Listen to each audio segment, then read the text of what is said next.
The story of Solomon, the wisest king in the Bible. Solomon, son of the great King David, heir to a turbulent throne, and author of proverbs that still echo in our hearts today. But do you know the whole story? The beginning of a promise. Solomon was born from the union of David and Bathsheba. Even though he was surrounded by tragedy, God had a plan for him. At the end of his life, David named Solomon as king, even while other sons tried to seize the throne by force. Solomon began to reign at a young age, and God appeared to him in a dream saying, "Ask what you want." 1 Kings 3:5. Solomon could have asked for riches, power, or revenge, but he asked for something rare. "Give me wisdom to govern your people." And God replied, "Because you didn't ask for riches or the death of your enemies, I will give you wisdom, and also wealth and honor." The fame of his wisdom. Soon, Solomon's wisdom became known throughout the ancient world.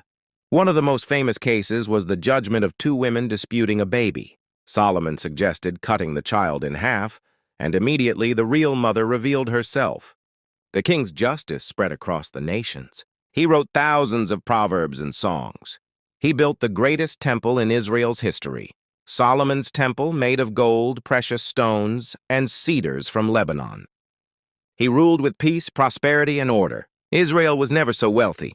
The visit of the Queen of Sheba. Solomon's fame reached so far that the Queen of Sheba came from the south to test him with difficult questions.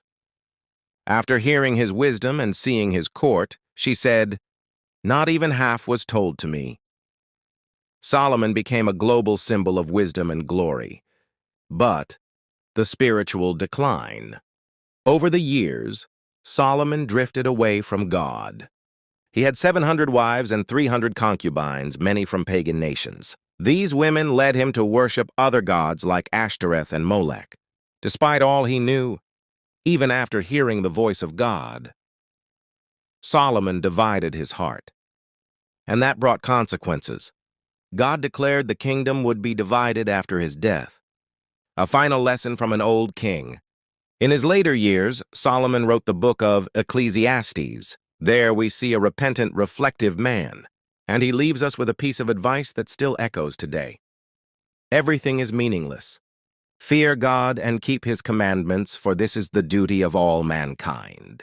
Ecclesiastes 12:13. Solomon had wisdom, wealth, fame, and power. But in the end, he recognized none of it matters without God. You can have everything in the world's eyes, but if your heart strays from the Lord, everything becomes empty. True wisdom isn't knowing too much. It's obeying God every day. If this story spoke to you, like, share, and follow for more hidden truths from the Bible.